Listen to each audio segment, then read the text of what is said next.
It's a great pleasure to be here, especially during the Hungarian presidency of the European Union. Probably in Brussels they would have preferred if today we talk about gender or LGBT, but we talk about identity, and this is something I think quite good and quite important, and also in Italy, in Rome, we prefer more talking about identity than gender and LGBT topics, but not in Brussels, how we know. There are 2 years in modern and contemporary history that have radically changed our way of life and our habits and costume, the 1789 and the 1968. In the 1789 was the year of the French Revolution, which erased the values that had characterized the traditional civilization, starting from the medieval vision of an organic society in which the spiritual sphere has a central role in people's lives, and starting the secularization of society. 1968, instead, represents a cultural revolution, although not violent, equally dangerous for its consequence.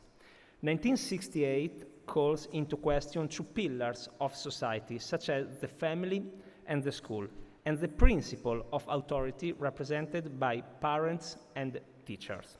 Augusto del Noce, which was the most important Catholic philosopher of the 20th century, I don't know if in Hungarian there are some books translated by Augusto del Noce, but I really suggest to our Hungarian friends to translate some books of Augusto del Noce, because he's quite an important thinker and writer. And in his book, Sunset or Eclipse of Traditional Values, he denounced the consequence of the 1968. In addition to attacking the concept of meritocracy by favoring an egalitarianism, which is a downward leveling, the political six, in this case, is emblematic, 1968 favors an erroneous conception of freedom, which has continued to this day and which emerge above all on ethical and sexual issues. When we refer to the concept of freedom today, we experience a real paradox that we could define as the liberal deception. Freedom is, of course, a primary and fundamental value in human life. Without freedom, there can be no dignity or democracy.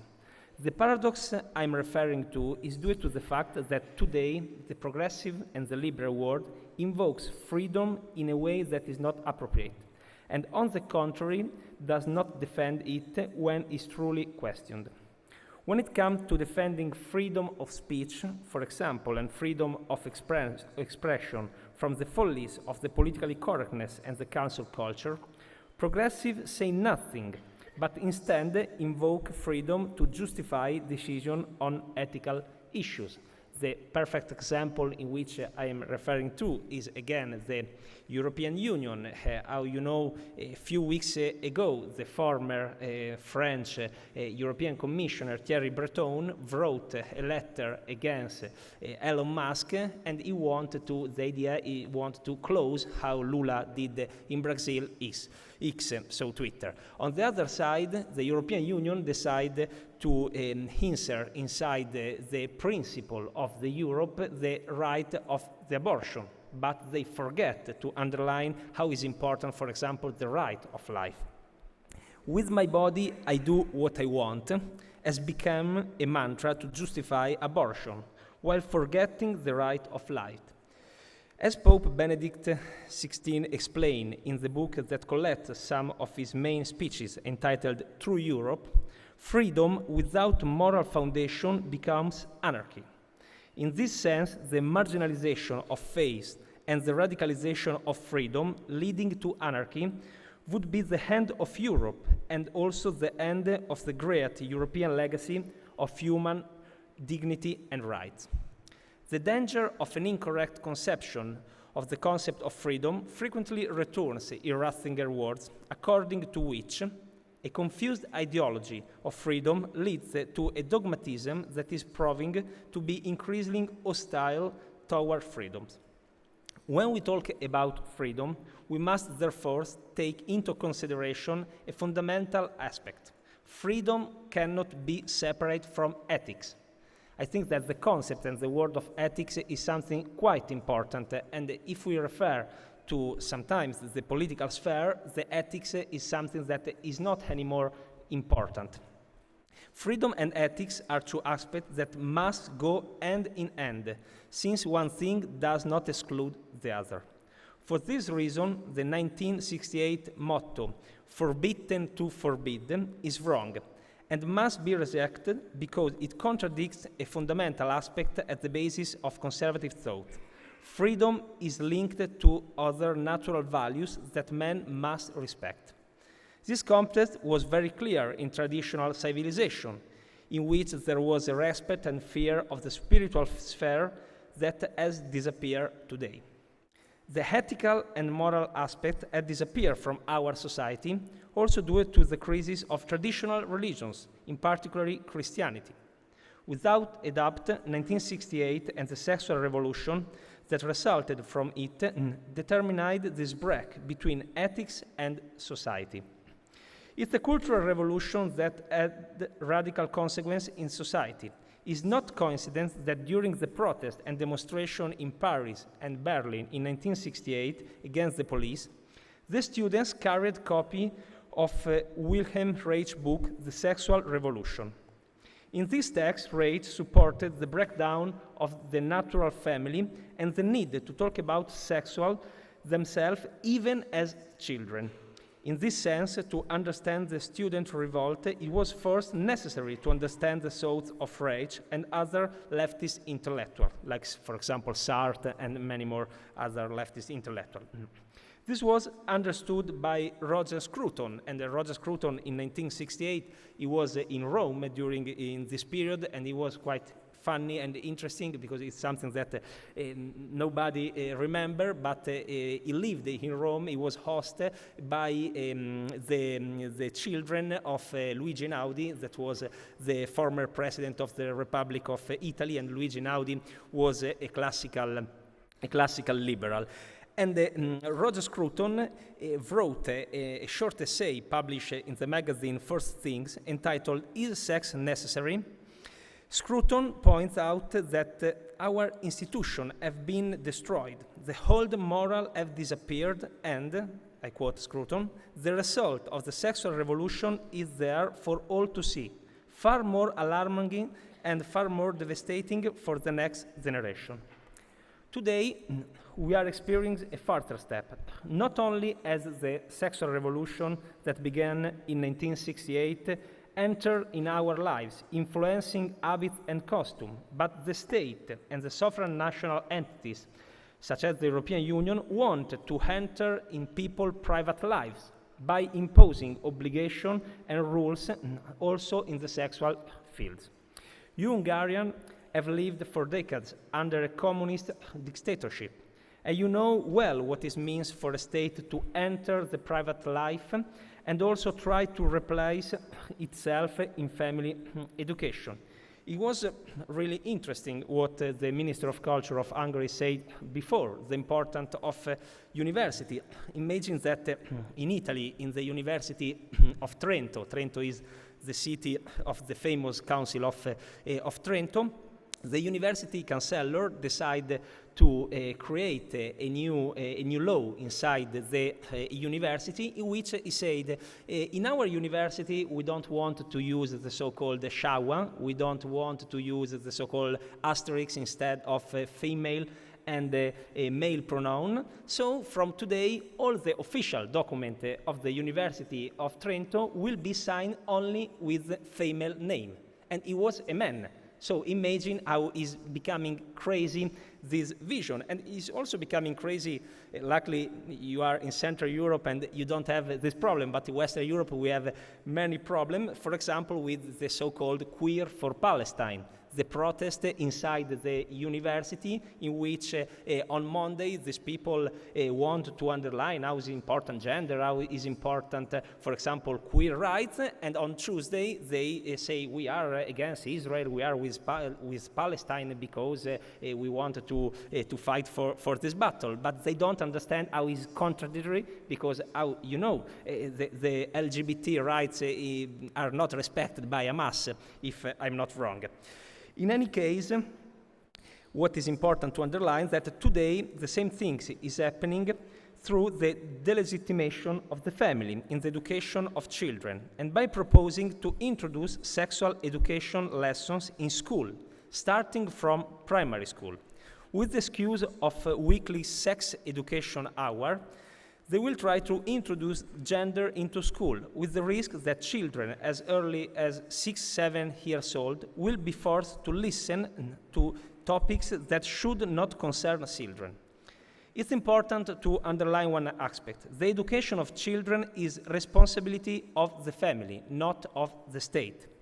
Yet, the European Union influence is not limited to school, but to every area of society, and the attempt to impose the LGBT agenda with law, regulation, and directives is now evident. The latest example is Erasmus funds, used to finance drag queen shows. And this is quite funny, because you, Hungarian, you don't receive anymore your university the funds for Erasmus, and they think it's something totally crazy, because it's a political decision linked to the school and linked to education, and education is one thing, school is, and the politics is another thing. But they use the fund for Erasmus to finance, for example, the drag queen program inside the university, and this is something totally unbelievable with our money, and this is something that we don't like and we don't upset, of course. But 1968 taught us how a cultural revolution can have an enormous impact on our lives. Our days instead tell us how the culture-politics combination is crucial to changing the society.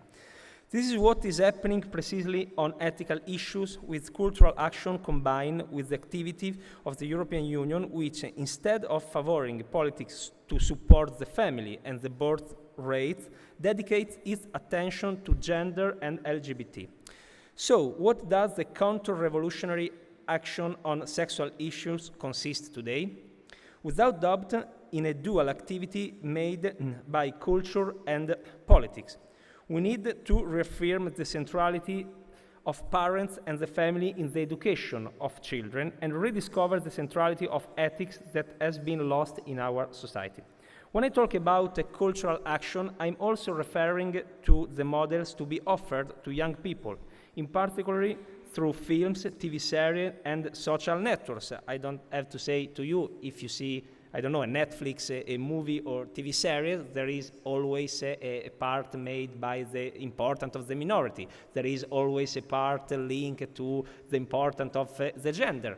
And this is how Antonio Gramsci explained a cultural hegemony. It's a new form of cultural hegemony, because there is not only a traditional cultural hegemony made by the left inside, for example, the university, inside the school, made by articles, books, but there is a new kind of cultural hegemony that is quite dangerous, because it's talked to the young generation, especially on social network and especially on TV series. And these are the tools that most influence the new generation today.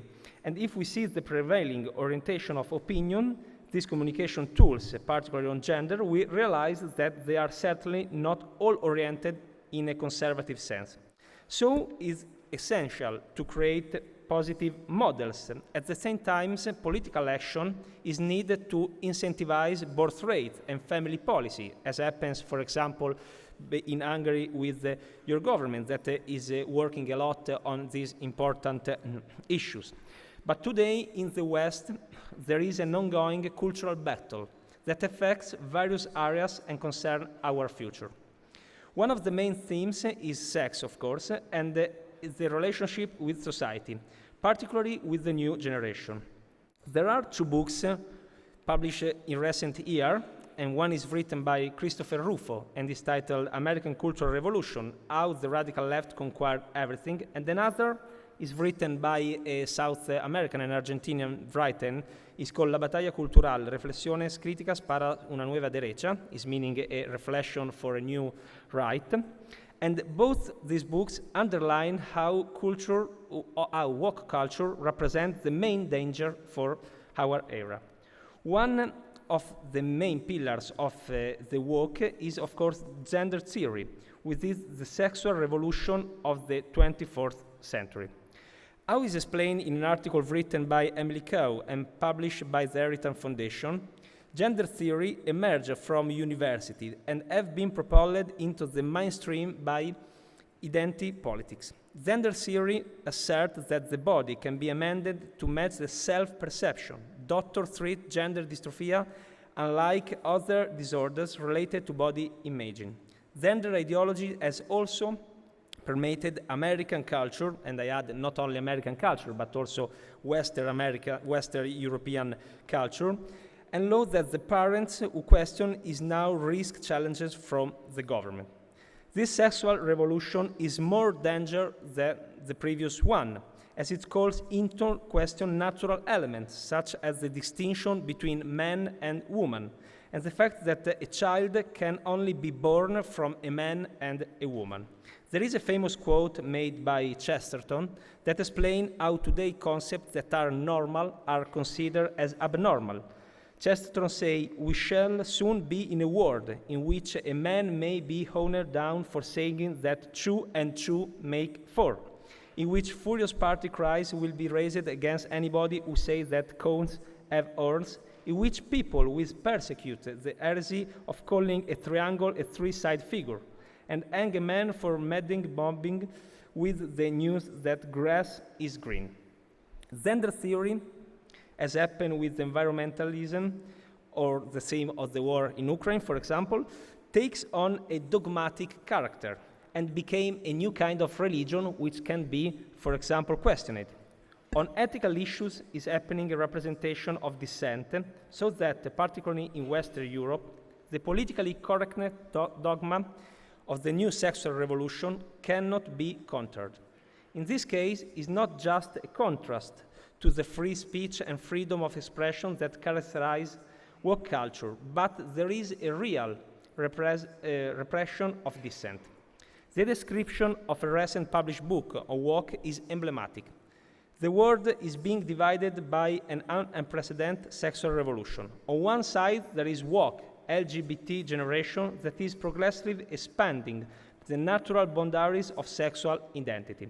On the other side, there is a conservative slice of society that is struggling to understand the logic behind it all.